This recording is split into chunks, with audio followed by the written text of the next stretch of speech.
Bom dia, boa tarde, boa noite, aluno e aluna do CPV UEL. Sejam bem-vindos a mais uma aula de História do Brasil. Eu sou o professor Vinícius e hoje nós vamos começar em um novo período da História do Brasil, que é o período da Nova República.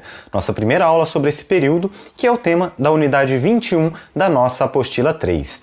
E lembrando, como eu sempre lembro vocês antes de assistir a aula, na medida do possível, assista às aulas anteriores e leia a apostila para você conseguir se orientar na nossa aula, de forma que os conteúdos sejam complementares uns aos outros. E caso você tenha alguma dúvida, alguma crítica, alguma sugestão, entre em contato com seus professores de História no grupo do Facebook História CPV 2020, ok? Nós estamos sempre à disposição de vocês para atendê-los. E na última aula, nós paramos na parte final aí desse grande período que foi o período da ditadura militar no Brasil. Durou de 1964 até 1985. E na última aula eu falei com vocês justamente sobre os processos de abertura lenta, gradual e segura da ditadura e o processo de redemocratização. Então, quais foram as iniciativas que houveram no sentido de redemocratizar o Brasil. Falei sobre o movimento Diretas Já das eleições de 1985, que elegeu o primeiro presidente civil em 20 anos, e o processo de elaboração de uma nova Constituição. E é com esse processo de abertura na ditadura militar que nós temos início um novo período na história do Brasil, que é o período da Nova República. E hoje, especificamente, nós vamos falar de 4 governos, tá? Dos primeiros 4 governos desse período da Nova República. Primeiro, o governo Sarney, em seguida o governo Collor, depois o governo Itamar e, finalmente, o governo FHC, tá? Pode parecer muita coisa, mas na verdade esses governos sucederam uns aos outros num período muito curto de tempo, né? Então por isso que a gente vai abordar todos eles numa aula só, ok? Vamos nessa então? Começando pelo governo Sarney, a parte do governo Sarney na apostila de vocês está bem completa e a gente já falou um pouquinho dele na última aula, então eu vou passar só por cima aqui, né, só para lembrar algumas características do governo Sarney.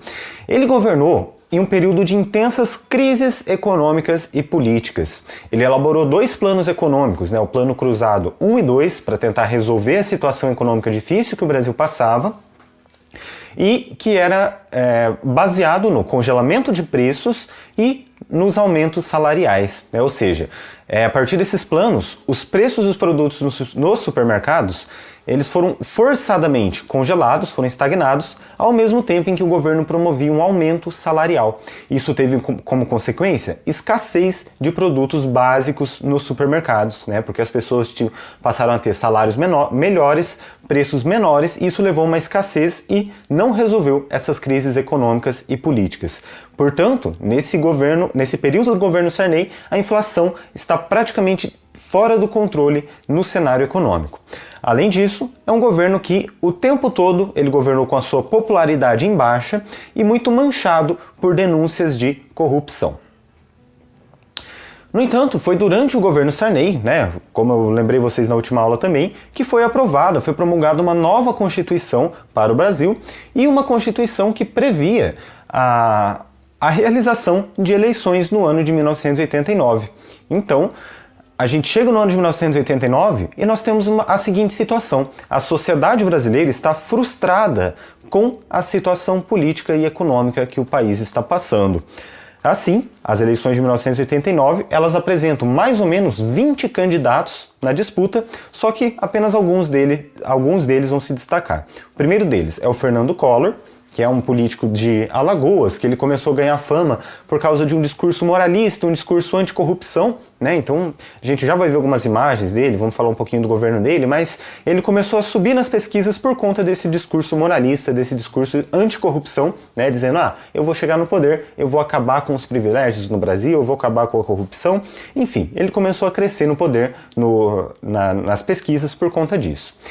Por outro lado, nós tínhamos Lula, do PT, e o Leonel Brizola, aquele mesmo cunhado de Jango, que a gente falou lá nas aulas anteriores às aulas da ditadura militar, que faziam a principal oposição a Collor, né? Então eles diziam, não, a saída para o Brasil é uma saída mais à esquerda, uma saída mais favorável aos trabalhadores, mais favorável às classes populares, do que justamente combater a corrupção, né? E as eleições avançaram. No segundo turno, nós tivemos a disputa entre Collor e Lula. E essa disputa do segundo turno, ela foi muito marcada por ser uma disputa muito tensa, muito polarizada. Então, Collor recebia apoio de empresas de comunicação e de empresários, e ao mesmo tempo promoveu-se uma campanha de notícias falsas, criando medo contra Lula. Então, desde aquela época, as notícias falsas já aparecem aí circulando, né, para querer alterar as eleições. E eram os maiores absurdos possíveis, né? Só para dar alguns exemplos para vocês, entre as notícias que foram divulgadas, algumas diziam que 800 mil empresários deixarão o país caso Lula ganhar. Outras diziam que Lula ofereceu dinheiro a uma amante para ela realizar um aborto. Naquele período também houve o sequestro de um empresário e acusaram o PT de estar comandando aquele sequestro. Enfim, todo tipo de ataque mais baixo possível, né, contra o Lula. Mas, apesar de toda a reação, o Collor acabou ganhando e tomou posse em 15 de março de 1990. Então, só para nós vermos aí algumas imagens, né, que foram marcantes nesse período do governo Sarney, alguns supermercados que eram interditados pelo governo por não obedecer ao controle de preços, e mesmo assim, os preços que acabaram em 10 anos subindo 36 milhões e 850 mil%, né? Então, uma inflação absurda, uma inflação que a sociedade brasileira nunca tinha sentido em sua história. E aqui algumas imagens das eleições de 1989. Essa aqui, só para vocês terem uma ideia, era a cédula de votação. Então, a quantidade de candidatos, né, que queriam ser o primeiro presidente eleito nesse período da nova república, alguns nomes que podem até ser conhecidos por vocês, inclusive o Silvio Santos, né, que lançou sua candidatura à presidência. Mas quem acabou se destacando mesmo na disputa foram o Lula e o Collor, né, que disputaram o segundo turno, e o Collor acabou sendo eleito. Como começa o governo Collor, então? Bom, o primeiro ponto que a gente tem que perceber é que o Collor, ele, desde o começo do seu governo, desde a campanha, né, ele tenta passar para a sociedade brasileira uma imagem de juventude, de modernização, né? Então ele era um presidente relativamente jovem, bonitão, então ele tentava usar essa imagem dele a favor dele. Só que, ao mesmo tempo, o discurso do Collor era muito autoritário, era um discurso moralista, né? Então ele não era muito habilidoso no diálogo com o Congresso, no diálogo com a sociedade. E, logo no início do seu governo, ele apresentou 2 planos, né, para tentar controlar aquela situação econômica que o Brasil estava passando, os planos Collor 1 e 2. E esses planos, eles previam o seguinte: o congelamento dos salários, né, então os salários dos trabalhadores não sofreriam aumentos com o passar do tempo. Ele previu o aumento de tarifas de serviços públicos, então passagens de ônibus, toda espécie de tarifas públicas como água, luz, esgoto, que vocês podem imaginar. Ele fez o aumento dessas tarifas para conseguir arrecadar mais, privatizou empresas estatais e começou um processo de liberalização da economia, então abertura da economia brasileira para os investimentos estrangeiros, e o ponto que mais pegou, né, nesse governo dele foi o confisco das contas bancárias. Ele todo o dinheiro, né, da sociedade brasileira que estava depositado em contas correntes e contas poupanças foram confiscadas através dessas medidas. Talvez, se você viveu essa época ou se você não viveu, mas talvez os seus pais, os seus avós lembram-se que de uma hora para outra o dinheiro que as pessoas tinham na conta do banco, uma grande porcentagem dele foi bloqueado e começou a ser utilizado pelo governo, né? Então foi realmente um ataque aí às economias da população e que gerou alguns resultados muito difíceis, né, economicamente e socialmente, como desemprego, as falências de empresas, inflação e crise. Mas, mesmo com todos esses problemas econômicos, o governo de Collor continuou com a popularidade em alta. Afinal, ele vendia essa imagem de que ele representava a juventude, a modernização e representava uma geração na luta contra a corrupção. Até que, em maio de 1992, uma reportagem de uma revista divulgou uma série de escândalos de corrupção dentro do governo envolvendo o marqueteiro da campanha de Fernando Collor, o Paulo César Farias, ou chamado de PC Farias, tá? E com essa divulgação desses escândalos de corrupção, a Câmara abriu uma comissão parlamentar de inquérito, né, uma CPI, vocês já devem ter ouvido falar sobre o funcionamento das CPIs, e essa CPI apontou que, de fato, houve diversos casos de recursos públicos desviados e pagamentos de propinas a Collor. Até hoje não se sabe o valor exato, né, da quantidade de dinheiro público que foi desviado ou que foi pago como propina para Collor favorecer alguns grupos empresariais mais próximos a ele, mas calcula-se que entre 300 milhões de dólares a 1 bilhão de dólares foram desviados e até hoje não foram recuperados.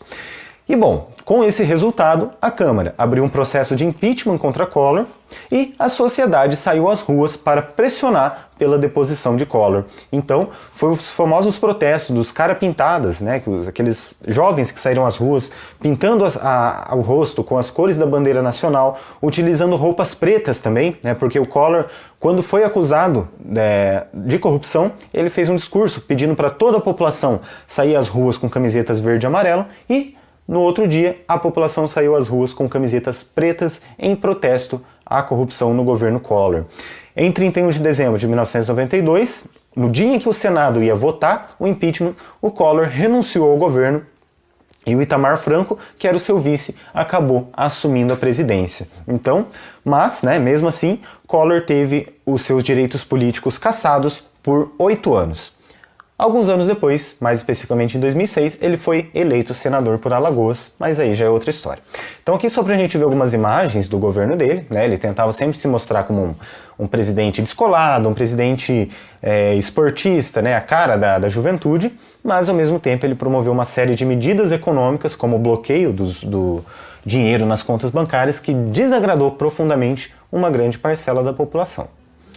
E aqui algumas imagens desse processo de impeachment do Collor, né? A reportagem que a revista publicou, uma entrevista com o próprio irmão do Collor, né, que denunciou esses escândalos de corrupção, e a população saindo às ruas pedindo o impeachment do Collor, pedindo a sua deposição, ok? Então, assim como eu falei para vocês, assim que o Collor renunciou ao poder e o seu vice, o Itamar Franco, assumiu o país numa situação muito delicada, né? Na área da economia, o PIB, Produto Interno Bruto do Brasil, estava em queda, havia um desemprego muito grande, um desemprego muito elevado e a inflação ela acabava comendo uma grande parte do rendimento dos trabalhadores. Isso, logicamente, vai gerar consequências sociais, como a pobreza extrema e a violência urbana, né? A década de 1990 foi um período onde a violência urbana cresceu demais no Brasil. Eu vou até deixar algumas indicações para vocês lá nos materiais complementares depois, de algumas séries para vocês verem, tá? Mas foi realmente um período muito difícil socialmente, né? Um período de pobreza, um período de muita violência urbana, ocorreram diversas chacinas nesse período, tá? Então, o Collor assumiu o governo numa situação econômica e social muito complicada e ele precisava fazer alguma coisa. Assim, ele conseguiu o apoio dos dois principais partidos do Congresso naquele momento, que eram o PMDB e o PSDB, esses mesmos que existem até hoje, né? E começou a promover privatizações de empresas estatais. Mas talvez a maior medida, né, que o governo Itamar tomou foi o Plano Real, um plano econômico buscando estabilizar a moeda e estabilizar a economia do país. E esse Plano Real ele foi conduzido pelo ministro da Fazenda do Itamar Franco, que era o Fernando Henrique Cardoso, do PSDB. Percebam que eu destaquei as iniciais dele, né, FHC, porque foi assim que ele acabou ficando mais conhecido, Fernando Henrique Cardoso, o FHC. E esse Plano Real, ele foi muito bem sucedido, né? Ele foi bem aceito pela população, foi bem aceito pela classe política e ele teve sucesso em promover uma reforma gradual, introduziu uma nova moeda, controlou a inflação e estabilizou a economia do país. Assim, ao final do mandato do governo Itamar, nós temos novas eleições e quem aparece nessa eleição é o Fernando Henrique Cardoso, o FHC, pelo PSDB, tendo como vice o Marco Maciel, e que vai disputar principalmente contra o Lula, né, que formou uma chapa ali com o seu companheiro do PT, o Aloysio Mercadante. Então, nessas eleições de 1994, apesar de, né, haverem outros candidatos, mas a principal rivalidade foi entre Fernando Henrique Cardoso e o Lula, tá? E o grupo do Fernando Henrique Cardoso tinha como proposta promover uma série de reformas econômicas, administrativas e sociais no Brasil, aliando, né, uma série de políticos que defendiam medidas tanto desenvolvimentistas quanto medidas liberais, né? Então o Fernando Henrique Cardoso ele conseguiu fazer uma grande aliança com a classe política daquela época, buscando uma série de reformas no sistema econômico, administrativo e na sociedade brasileira.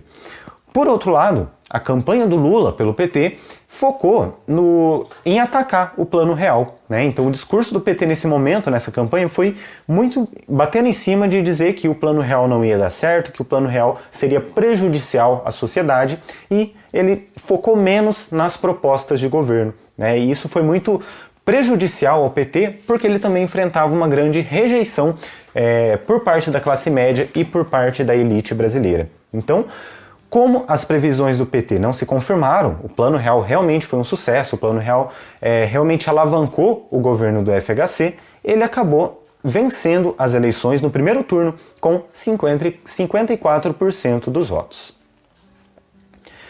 Então, só para a gente fazer as relações aí, né, o FHC, o principal responsável pelo Plano Real de introduzir uma nova moeda no Brasil, estabilizou a economia e com isso ele ganhou bastante popularidade, né? Ele ganhou bastante confiança para concorrer à presidência. Então, apesar do Lula fazer uma campanha muito forte contra ele, ele acabou vencendo as eleições de 1994. Assim que o FHC assume, ele vai governar de 1995 até 2003, né? Mas hoje a gente só vai falar da primeira parte do governo dele. Ele começa a promover uma série de reformas econômicas no Brasil. As principais delas, né, aquelas que são mais lembradas, são as privatizações das empresas estatais. E só para a gente pontuar aqui, né, quais foram essas principais privatizações? Primeiro, o Fernando Henrique Cardoso promoveu a abertura de capital da Petrobras. Então, a abertura de capital é diferente da privatização, ok? A Petrobras não foi privatizada, mas nesse momento ela começou a vender as suas ações, né, começou a criar, fazer sociedades com empresas privadas, com sócios privados, enfim, o capital da Petrobras ele deixou de ser 100% do Estado. Por outro lado, no ramo das telecomunicações, a Telebrás, né, que era a única empresa de telefonia do Brasil, foi privatizada em 1998, permitindo que viessem outras companhias de telefonia para o Brasil. Também houve a privatização na área da mineração, a Companhia Vale do Rio Doce, que ela ficou muito, infelizmente, muito conhecida, né, por conta das tragédias de Mariana e de Brumadinho. Também era uma empresa estatal e foi privatizada no ano de 1997. Todos esses processos de privatização, é bom lembrar, eles sofreram uma forte oposição tanto de sindicatos quanto de grupos nacionalistas que não queriam perder, né, essas empresas que faziam parte do patrimônio do Estado brasileiro. Mas, mesmo assim, eles não tiveram tanto sucesso em impedir essas privatizações. Fernando Henrique Cardoso também promoveu algumas reformas na administração pública e na previdência social. Então, com o objetivo ali de reduzir os gastos públicos, melhorar a eficiência do serviço público, ele acabou promovendo essas reformas, né? Mas também foram reformas que sofreram uma forte resistência por parte dos sindicatos. Então, todas essas medidas tomadas pela FHC foram tomadas no momento de tensão, de conflito com os sindicatos e com a oposição.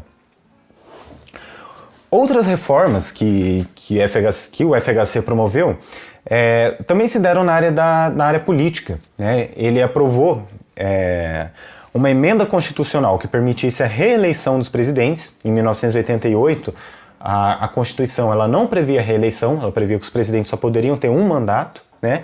E o Fernando Henrique fez essa proposta da reeleição para prefeitos, governadores e presidente. Essa emenda ela foi aprovada pelo Congresso em 1997, mas, apesar disso, houve uma série de acusações contra a FHC de ter comprado votos, né, de deputados para garantir a sua própria reeleição, como apareceu em algumas reportagens que eu coloquei aqui do lado para vocês.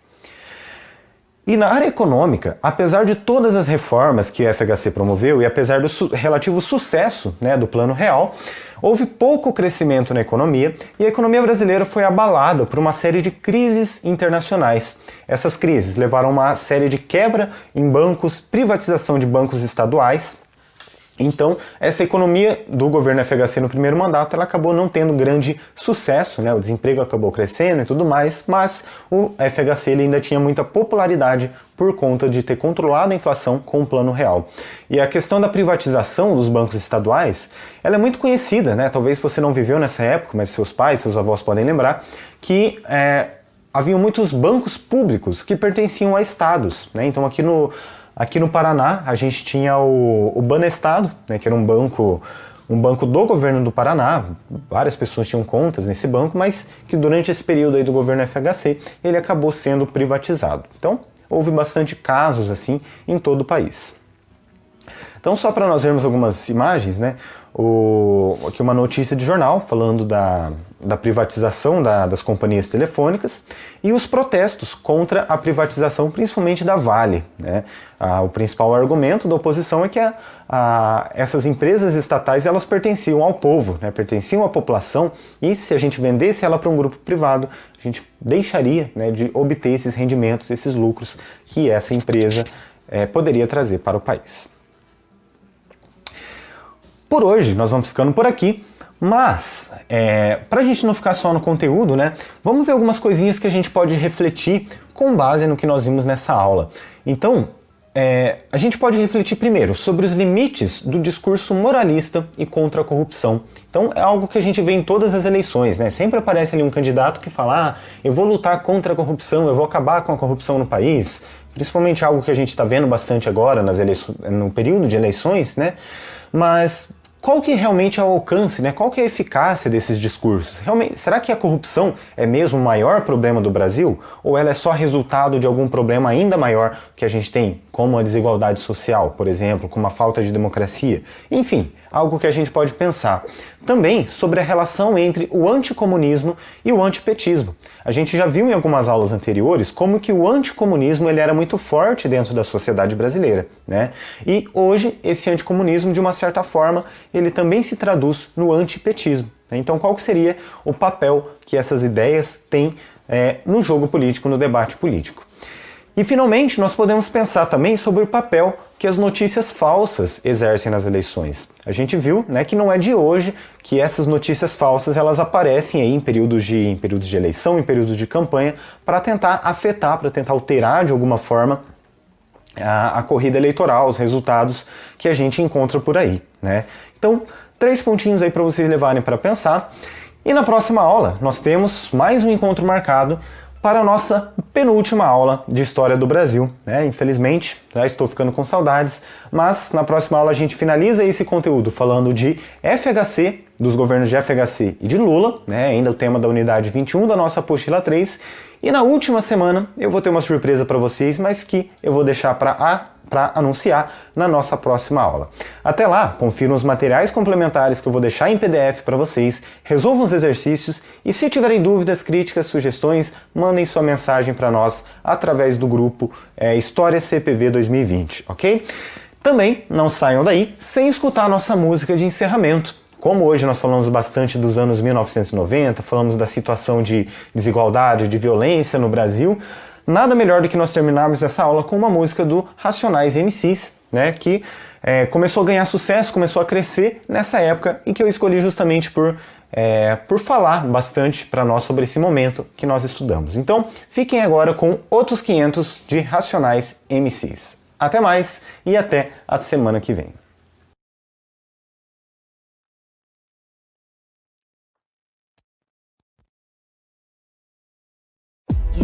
500 anos. Tudo igual. América. 500 anos. Depois, tudo igual. Justiça. Pode. 500 anos.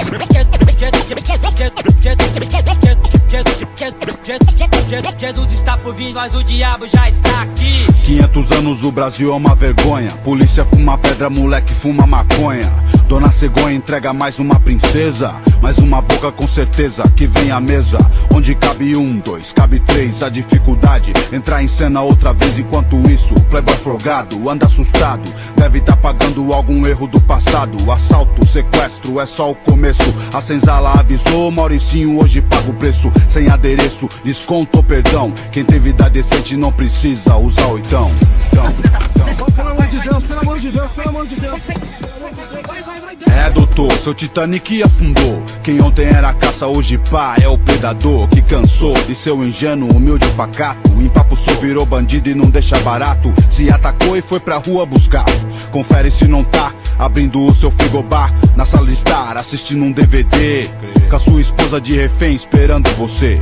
Quer sair do compensado e ir pra uma mansão com piscina digna de um patrão, com vários cão de guarda, Hot Valley e dá uma socialite de favela estilo Cali. Quer jantar com cristal e talheres de prata, comprar 20 pares de sapato e gravata. Possuir igual você, tem um Fokker 100. Ter também na garagem 2 Mercedes-Benz. Voar de helicóptero, a beira-mar, Armani e Hugo Boss no guarda-roupa pra variar. Presentear a mulher com brilhantes, da gargantilha 18 pra armante. Como agravante, a ostentação. O que ele sonha até então tá na sua mão. De desempregado a homem de negócio. Pulou o muro, já era, agora é o novo sócio. Sócio, sócio, sócio, sócio, sócio, sócio, sócio.